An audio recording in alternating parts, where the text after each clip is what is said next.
నమస్తే. ప్రస్తుతం మనతో పాటు సీనియర్ జర్నలిస్ట్ జగదేవ్ గారు ఉన్నారు. ఆయనతో మాట్లాడదాం. నమస్తే సార్. నమస్తే. సార్ నిన్న evening CSK versus SRH match ఉప్పల్లో చాలా ఆసక్తికరంగా జరిగింది. ఇందులో చాలా మంది ప్రముఖులు వచ్చారు.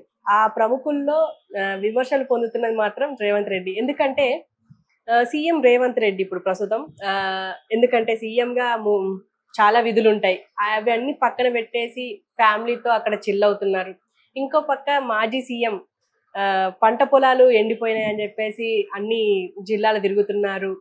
ఇదేనా సీఎం నిర్వర్తించాల్సిన పద్ధతి అని చెప్పేసి చాలా విమర్శలు వస్తున్నాయి. దీని గురించి మీరేమంటారు? విమర్శలు వస్తున్నాయంటే బీఆర్ఎస్ కి ఫేవర్ గా ఉండే సోషల్ మీడియాలో విమర్శలు వచ్చి ఉంటాయి, అంతే కదా. ఇప్పుడు రేవంత్ రెడ్డి గారు ఎంత మేధావి అంటే అది చెప్తున్నాను కదా, ప్రతి ఒక్కరూ లీడరే, ప్రతి ఒక్కరు నాయకుడే అనే ఒక సముద్రం లాంటి పార్టీలోకి వెళ్ళిన కొద్ది రోజులకే పిసిసి అధ్యక్షుడు అయ్యి ఆ కొద్ది నెలలకే ముఖ్యమంత్రి అయిన దాఖలాలు ఎవరికైనా ఉంటాయమ్మా? నాకు తెలిసి రాజశేఖర రెడ్డి గారు నాకు తెలిసి 30 ఏళ్ళు కాంగ్రెస్ లో ఉన్న తర్వాత పిసిసి చేసిన తర్వాత ముఖ్యమంత్రి అయ్యాడంటే మరి ఇంత షార్ట్ అంటే ప్రజాదరణ పొందిన నేత కాబట్టి రాజశేఖర రెడ్డి గారిని ఎగ్జాంపుల్ గా తీసుకున్నాను. మరి ఈయన ఎంత టైం పీరియడ్ లో అయ్యాడమ్మా? అంటే మరి ఆయనకి ఆలోచన ఉండదా, తెలియదా? ఇట్లా ప్రతిపక్షాలు రెడీగా ఉంటాయని ఆయనకి అర్థం కాదా? పని ఎందుకు వెళ్ళాడు? ఆయన కూడా పొలిటికల్ మైలేజ్ ఉంటుంది, ఏదో ఒకటి లేకుండా వెళ్ళడు. మనకు తెలియదు, కొద్ది కూడా పోయేది తెలుస్తుంది, అది అర్థమవుతుంది. అటువంటి వ్యూహాలు పనే మనిషి రేవంత్ రెడ్డి గారు. ఆయన అదే చెప్పాడు కదా, నా ప్రభుత్వాన్ని కూలదొయ్యాలనుకోని రకరకాల పన్నాగాలు పన్నితే రబ్బర్ స్టాంప్ లాగా కరెక్ట్గా పాస్ అయ్యాను, నాకున్న 3-4 సీట్లని తీసుకుని వెళ్ళిపోయి కూల్చేద్దాము, ఇంకేదో ఒక రేపు లోక్సభ ఎన్నికల తర్వాత చేద్దామంటే నా ఆలోచనలు నాకున్నాయి, నా ప్లాన్స్ నాకున్నాయి. ఒకసారి వాళ్ళే కానీ అలా స్టార్ట్ చేశారని నాకు అనిపిస్తే నా వైపు నుంచి నేను ఎలా స్టార్ట్ చేయాలో నాకు తెలుసు. అంటే ఆయనకి అర్థం అవ్వక కాదు, ఆయన సామాన్యుడు. నువ్వు నేనే మాట్లాడుకుంటున్నప్పుడు ఆయనకు తెలియదమ్మా. ఎన్నో డక్కా ముక్కాలు తిని చిన్న వార్డు మెంబర్ ఏంటి, కాలేజీ ప్రెసిడెంట్ అవ్వడానికే 1.25 లక్ష రాజకీయాలు ఈ రోజు తెలుసా.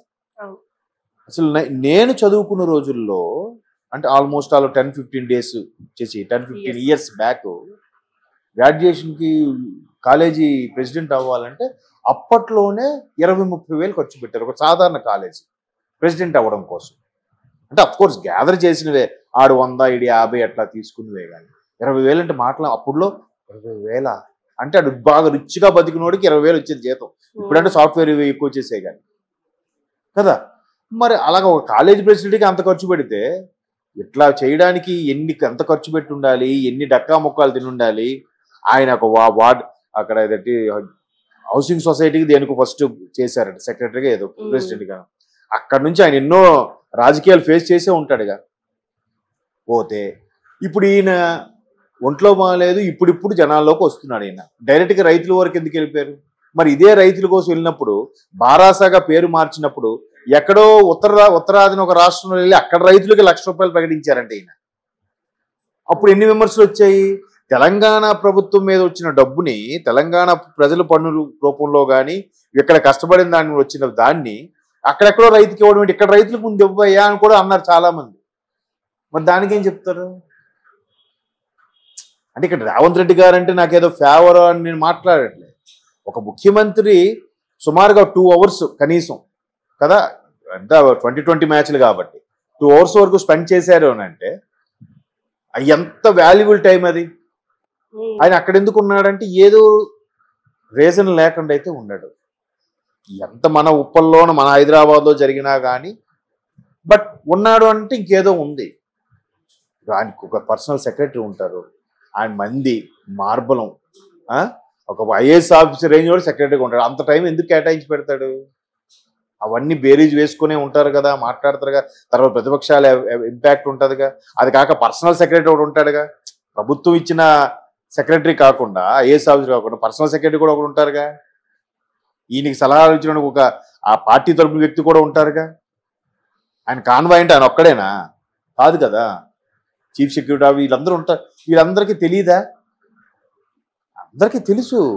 కాకపోతే ఒక్కొక్క రకమైన స్ట్రాటజీ ఉంటుంది. ఇప్పుడు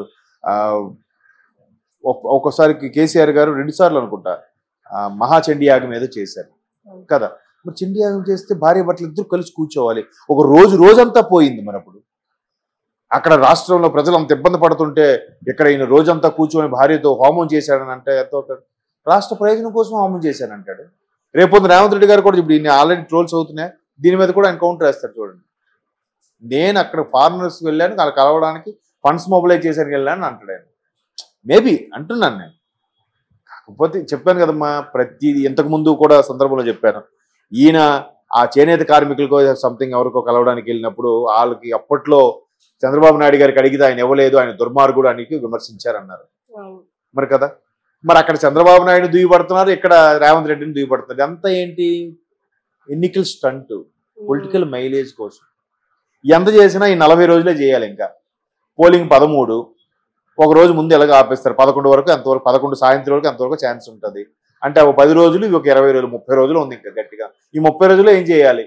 కాకపోతే ఒక ముఖ్యమంత్రి లాంటి వ్యక్తి అలా ఎలా వెళ్ళిపోతాడు? ఇప్పుడు గతంలో కూడా మరి చెన్నారెడ్డి గారు అనుకుంటా, నాకు బాగా అప్పుడులో కథలుగా చెప్పుకున్నారు. నేను చిన్న అంటే ఎలిమెంటరీ స్కూల్ స్టేజ్లో ఉంటాను ఆ టైంకి. ఇదేంటిది, ఒకవైపు రాష్ట్రంలో పట్టించుకోకుండా ఆయన ఫ్యామిలీతో పాటు సర్జరీకి దేనికో అమెరికా వెళ్ళిపోయాడు. ఆయన ఒక్కడే వెళ్ళొచ్చు కదా, ఫ్యామిలీ అంతా ఎందుకు తీసుకెళ్ళిపోయి ప్రభుత్వ ఖర్చులతో అని. ఆయన సమస్య ఏంటో, ఆయన ప్రాబ్లం ఏంటో, ఆయన ఎందుకు వెళ్ళాడు అక్కడికి, అప్పుడు రాజకీయాలు ఎలాగుండేవో ఎవరికి తెలుసు. సో ఈయన ఇప్పుడు ఐపీఎల్ మ్యాచ్లకు వెళ్ళి అంతసేపు స్పెండ్ చేశాడంటే ఏదో ఉంటుంది మొత్తం. రేపు పొద్దున్న అదే ప్రెస్ మీట్ పెట్టి చెప్పొచ్చాము. ఇప్పుడు ఆల్రెడీ ఇది కేసీఆర్ గారు అనలేదు, బట్ కేసీఆర్ గారు టీము ఇట్లా రైతులు ఇప్పుడు సమ్మర్ ఒకటి, ఒకవైపు వర్షాభావ పరిస్థితులు, నీటి కరువు, నీటి ఎద్దడి ఏర్పడింది. మరి ఎలా చేయాలి? ఒక విధంగా కేసీఆర్ గారి హయాంలో చేసింది కాళేశ్వరం మంచి ప్రాజెక్టే, కాకపోతే దాంట్లో కూడా కొన్ని అవకతవకలు ఉన్నాయి.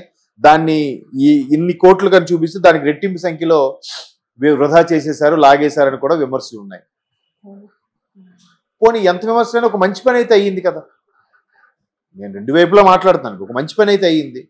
చూద్దాం మరి. ఇప్పుడు ఈయన ఇక్కడికి వెళ్ళి ఇంత ఒక కరువులు లేదా ఇబ్బందుల పరిస్థితుల్లో కూడా ఒక మ్యాచ్కి వెళ్ళారంటే దీని రిజల్ట్ మళ్ళీ మనకి ఎలాగొస్తుందో చూద్దాం. మరి ఫోనే మళ్ళీ పట్టుకోడంట రేవంత్ రెడ్డి గారు. మరి ఎట్లా అమ్మా, ఎంత షార్ప్ ఉండాలి? ఇటువైపు నుంచి ఎవడే విమర్శిస్తాడో తెలియదు, ఒళ్ళంతా కళ్ళు చేసుకొని పరిపాలించాలి. అది చాలా హాట్ సీట్. ముఖ్యమంత్రి హ్యాపీగా అనుకుంటాం, నిజమమ్మా, కానీ చాలా హాట్ సీట్ అది. ఎప్పుడు ఎవరు గవర్నమెంట్ కూల్ చేస్తాడో తెలియదు. ఎవరికి మినిస్టర్ గారు మేనల్డ్ ఎవడు వాడు ఫోన్ చేస్తాడు, సార్ మా మేనల్డ్ ఇలా దొరికిపోయి కొద్దిగా మీరేదో చెప్పండి సార్.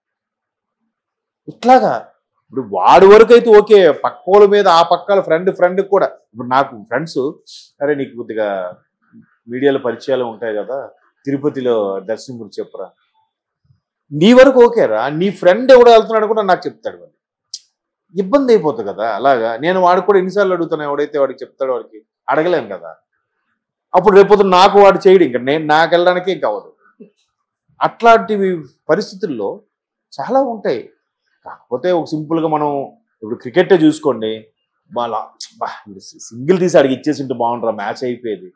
ఆడంత ప్రజల్లో ఉంటాడమ్మా, చుట్టూ క్రౌడ్, అరుపులు, కాన్సన్ట్రేషన్ పే చేయాలి. ఎవడైనా గెలవాలనుకోడా, మనం సింపుల్గా ఇక్కడ చూసుకొని చిప్స్ తింటూ ఒక్క బాల్ మిస్ చేశాడు అనుకోండి. అలాగే ముఖ్యమంత్రి ఆడు వెళ్ళాడంటే ఆ రైతులు బాధలు పట్టక కాదు, ఎప్పుడో తెలంగాణ ఉద్యమంలో అసలు బాసులు కుటుంబాలనే పట్టించుకొని లిస్టు తీయించి మరీ చేస్తున్నాడు ఆయన. రైతులకి వదిలేస్తాడా?